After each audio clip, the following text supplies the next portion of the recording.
In a courtroom clouded by prejudice, a young black boy rises and points at the judge, declaring, "You're the mother I lost." The entire room freezes as the weight of his words shatters the silence. What unfolds next will leave you stunned and questioning everything. The judge was a woman who had spent years building her reputation. She was known for being strict, fair, and completely focused on her work. People respected her, even feared her, because she never let emotions get in the way of her decisions. Then there was the boy. He was quiet but brave, with a look in his eyes that showed he had been through more than most kids his age. Even though he didn't have much, he carried himself with strength, like someone who had learned to fight through tough times. The courtroom was usually a place where rules were followed, and nothing unexpected happened. But today was different. The boy's words had changed everything, and now everyone was wondering the same thing. How could this be true? What would the judge do next? The judge sat silently, staring at the young boy in front of her. His words, "You're the mother I lost," were still ringing in her ears. She had dealt with countless cases over the years, from minor disputes to life-altering decisions, but nothing had prepared her for this. The courtroom, usually quiet and controlled, was now buzzing with whispers. People exchanged glances, their faces filled with confusion and disbelief. Even the attorneys, who were usually unshaken by drama, looked stunned. The bailiff cleared his throat, trying to bring order back to the room, but even he seemed unsure of what to do. The boy stood his ground. He didn't look nervous or unsure. His eyes were locked on the judge, steady and full of determination. His attorney leaned down to him and whispered, "Are you certain about this?" "This is a big thing to say." "I'm sure," the boy replied. His voice was quiet but firm. Finally, the judge broke the silence. "Young man," she said, her voice stern but not as steady as usual, "do you understand where you are? This is a courtroom, not a place for wild claims. I need you to explain yourself clearly." The boy nodded and took a deep breath. "I've been looking for my mom my whole life," he said. "And it's you. You're her." The judge stiffened in her seat. "That's impossible," she replied, her tone sharp. "I don't have any children." But the boy didn't flinch. "I know it's you," he said again. "I've seen your picture. You look just like her." The judge paused, her composure slipping. She had spent years perfecting the art of staying calm under pressure, but something about the boy's words unsettled her in a way she couldn't explain. She opened her mouth to respond, but found herself unsure of what to say. The whispers in the courtroom grew louder. "What's going on?" one person murmured. "Is he telling the truth?" another asked. The tension was thick, and all eyes were on the judge and the boy. Her thoughts raced. Could this boy be confused? Was this some kind of trick? But the look in his eyes made her hesitate. There was no malice, no attempt to manipulate. He genuinely believed what he was saying. The judge took a deep breath and straightened in her seat. "Young man," she said firmly, "this is not the time or place for personal matters.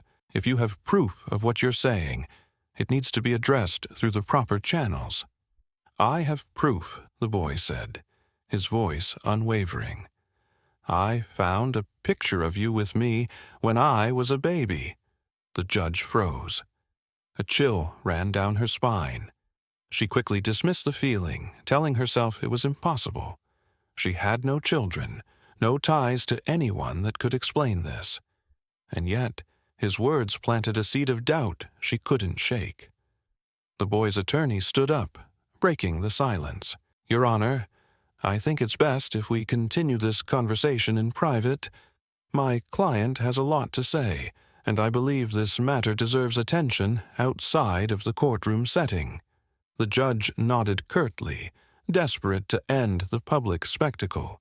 "We will take a recess," she announced, her voice regaining some of its authority. "Everyone, please clear the courtroom." The bailiff began escorting people out, but the murmurs continued as they filed toward the exit. The judge stayed seated, watching the boy as he stood silently, waiting. There was something about him, something familiar that she couldn't explain. Once the courtroom was empty, except for the boy, his attorney, and the judge, the atmosphere grew heavier. The boy spoke again, his voice soft but clear. "I'm not lying," he said. "I know it's hard to believe, but it's true." The judge leaned forward slightly, her professional mask starting to slip. "Why do you think I'm your mother?" she asked, her tone less formal now. The boy reached into his pocket and pulled out a crumpled photo. He walked toward the bench and handed it to the bailiff, who passed it to the judge.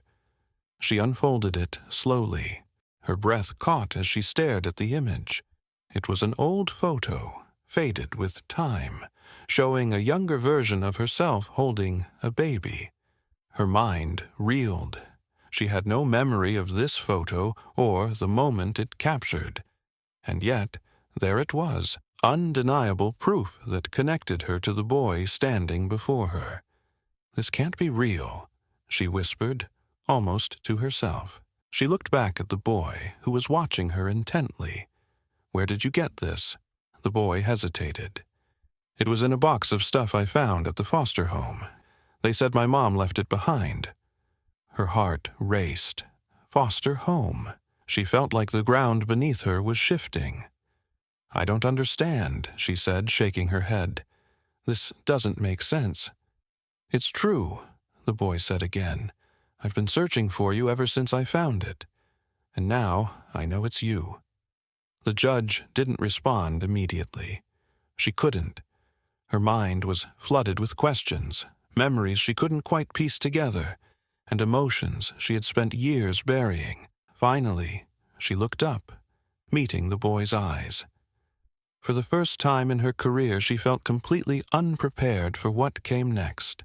The courtroom had emptied, leaving only the boy, his attorney, the judge, and the bailiff standing in tense silence. The judge gripped the old photo tightly, her hands trembling slightly as she stared at the faded image. Her younger self, smiling and holding a baby. It didn't make sense. How could this photo exist? She had no memory of it, no recollection of the moment it was taken. Her professional demeanor, which she had relied on for years, was starting to crack. She looked at the boy again. His eyes, wide and steady, bore into hers with a quiet determination. It wasn't anger or manipulation. It was something deeper. Hope. "Where did you say you found this?" she asked, her voice quieter than usual. The boy hesitated, glancing at his attorney for reassurance. "In a box," he said, "at the foster home where I lived. They told me my mom left it with some of my things when I was a baby." The judge leaned back in her chair, trying to process his words. A foster home? She had no children. She had spent her entire life focused on her career, on building a reputation for fairness and justice. This couldn't be true. "This doesn't make sense," she said finally, shaking her head. "I don't have a child. I don't know who you think I am, but—" She trailed off, her voice faltering. The boy took a step closer, his small frame tense with emotion. "It's you," he said firmly. "I know it's you. I've been looking for you my whole life." The judge opened her mouth to respond, but no words came out. She felt a strange, hollow ache in her chest. She had no explanation for the photo, for the boy's certainty, or for the nagging feeling that he might be telling the truth. The boy's attorney cleared his throat gently, breaking the silence. "Your Honor," he began, his tone careful but firm, "I think it's important to consider the possibility that what my client is saying is true. He has spent years trying to piece together his past, and this photo is a key part of that journey." The judge looked down at the photo again. She felt a mix of emotions she couldn't name: confusion, doubt, fear. But there was something else, too. A flicker of recognition, buried deep beneath the surface. "Do you remember anything about this?" the attorney asked. The judge hesitated.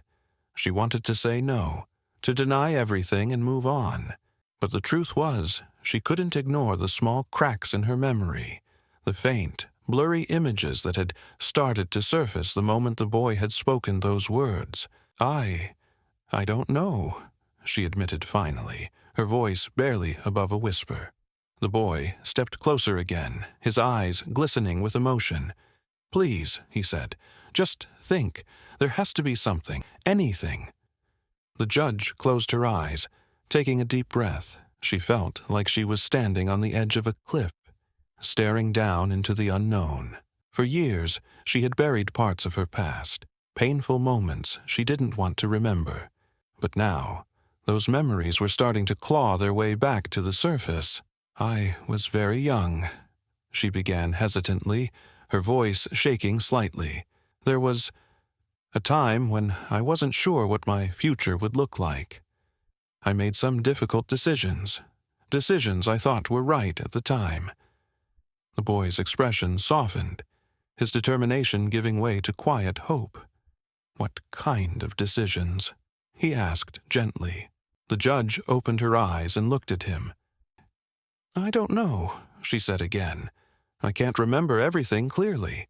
But if what you're saying is true, then—" She stopped, struggling to find the right words. The attorney stepped in, his tone calm and supportive.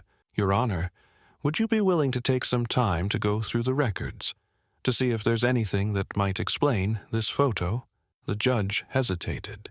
A part of her wanted to dismiss the entire situation, to say it wasn't possible, and move on. But another part of her, the part that had been shaken by the boy's words, knew she couldn't ignore it. Finally, she nodded. "I'll look into it," she said quietly. "But I can't promise anything." The boy's face lit up with a mixture of relief and gratitude. "Thank you," he said softly. The judge stood, her movements slower than usual. "This court is adjourned for now," she said, her voice regaining a touch of its usual authority. "We'll reconvene when I have more information." As she walked out of the courtroom, the photo still in her hand, she felt the weight of the boy's gaze following her. She didn't know what she would find, or if she even wanted to find anything, but for the first time in her career, she felt like the answer to a case wasn't just about justice. It was about the truth. The judge sat alone in her chambers, staring at the old photo on her desk. She had spent her life building a career that was precise, logical, and detached from personal emotion. But now, everything she thought she knew about herself felt shaky. The boy's words, his certainty, and the undeniable truth captured in the photograph wouldn't leave her mind. She had told herself she didn't have a child, that it was impossible. And yet, deep down, something about the boy's story gnawed at her. Unable to sit with the uncertainty any longer, she picked up the phone and called an old friend. Someone she hadn't spoken to in years, but who had been there during a difficult time in her life. When the line connected, the voice on the other end hesitated.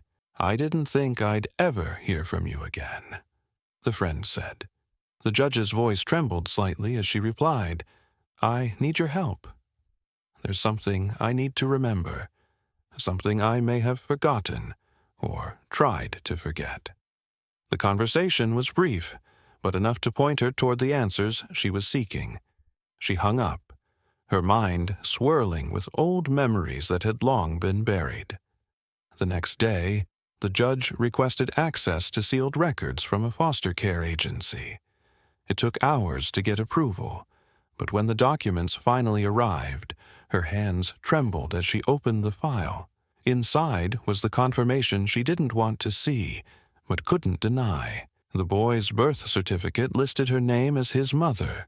Next to it were documents she had signed years ago, relinquishing custody. She sat back in her chair, staring at the papers.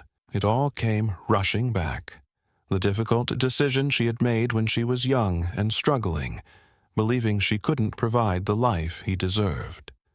At the time, she thought she was doing the right thing. She had trusted that he would find a better home, a better future. But now, seeing his face, hearing his words, she realized the weight of that choice. She had let go of him, but he had never stopped searching for her. The next court session was unlike any she had ever experienced. She walked into the room, carrying the file with her, and took her seat at the bench. The boy was already there, sitting quietly beside his attorney, his hopeful eyes locked on her. The judge took a deep breath before speaking. "I've reviewed the records," she said, her voice steady but filled with emotion. "And I need to acknowledge something. What you said. It's true." The boy's eyes widened, his breath catching. He didn't say a word, but his expression said everything. She continued, her tone softer than anyone in the room had ever heard. "I was your mother. I am your mother. But there are things I need to explain, things I need you to understand." The courtroom was silent, every person hanging on her words. She looked directly at the boy, her composure slipping as tears threatened to fall. "I made a decision when I was very young. I believed it was the right choice for you. I thought I was giving you a chance at a better life, something I couldn't provide at the time. But seeing you now," her voice broke slightly, "I can see that choice has affected you more than I could have imagined." The boy finally spoke, his voice quiet but firm. "I've been looking for you my whole life. I just wanted to find you." His words hit her like a wave, and she nodded, unable to hold back the tears anymore. "I'm so sorry," she said, her voice cracking. "I never stopped thinking about you. I just didn't know how to find you again." The boy's attorney placed a comforting hand on his shoulder, but the boy didn't look away from the judge. "I don't want anything from you," he said softly. "I just wanted to know where I came from. I wanted to know why you weren't there." The weight of his words filled the room. The judge, usually composed and in control, wiped her eyes and took a deep breath. "You deserve answers," she said, "and you deserve to know the truth. I'm ready to do whatever it takes to explain, and if you'll let me, to be part of your life again." The boy's face softened, and for the first time a small smile broke through his serious expression. "I'd like that," he said simply. The tension in the courtroom eased as a sense of closure began to take shape. The judge knew this was only the beginning of a long journey, but for the first time in years, she felt a sense of hope. The weight of the judge's admission lingered in the courtroom long after the words were spoken. "I am your mother." Those 4 words, delivered with quiet sincerity, had changed everything. For the boy, it was the answer he had been searching for his entire life. For the judge, it was the beginning of a journey she never expected to take.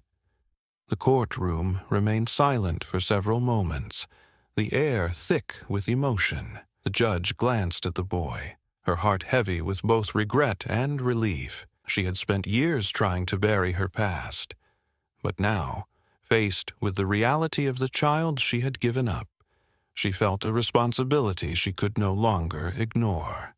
Breaking the silence, the boy's attorney spoke gently. "Your Honor, I believe my client has been waiting for this moment his whole life.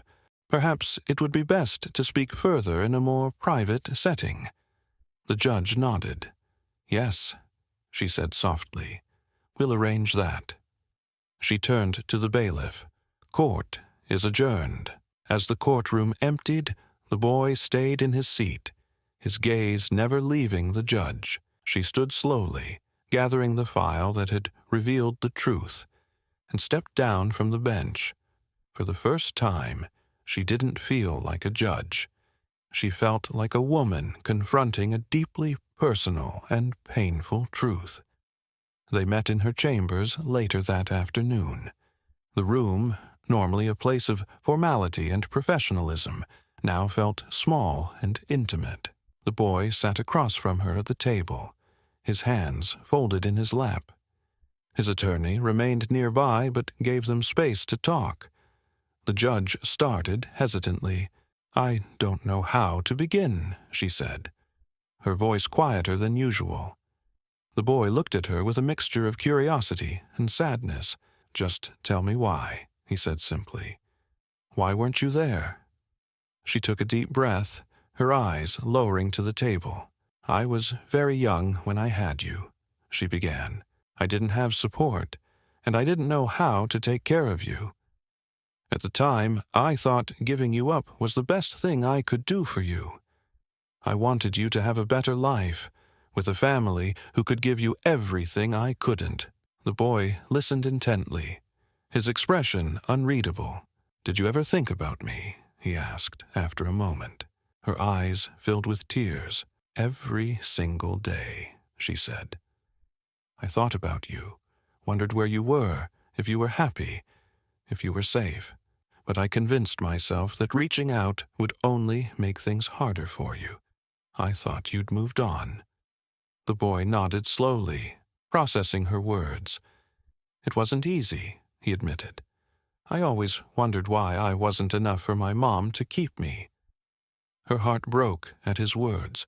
She reached across the table, her hands trembling slightly. "It was never about you," she said, her voice filled with emotion. "You were always enough. I just didn't believe I was." The room fell silent again, the weight of her confession hanging between them. After a long pause, the boy looked up at her, his voice softer now. "I don't know what happens next," he said, "but I don't want to lose you again." Tears streamed down her face as she nodded. "You won't," she said firmly. "Whatever it takes, I'll be here for you. I'll make this right." Over the next few weeks, the judge and the boy began the slow process of rebuilding their relationship. It wasn't easy. There were years of pain and unanswered questions to work through, but both were committed to moving forward together. The judge took steps to ensure the boy had the support he needed, connecting him with counselors and advocates who could help him navigate the challenges he faced. She also took time away from her work to focus on him, making it clear that he was her priority now. For the boy, having his mother back in his life brought a sense of peace he had never known before. He no longer felt lost or alone. He finally had answers, and for the first time, he felt like he belonged somewhere. The experience also changed the judge profoundly. She began to see her work in a new light, understanding more deeply the struggles of the people who came before her in court. She used her position to advocate for children in foster care, dedicating resources and time to help them find stability and connection. In the community, their story became a beacon of hope, a reminder that even the most fractured relationships could be repaired with honesty, effort, and love. One evening, as they sat together looking through old photographs, the boy turned to her and smiled. "I used to dream about this," he said. She looked at him, her heart full. "So did I," she replied.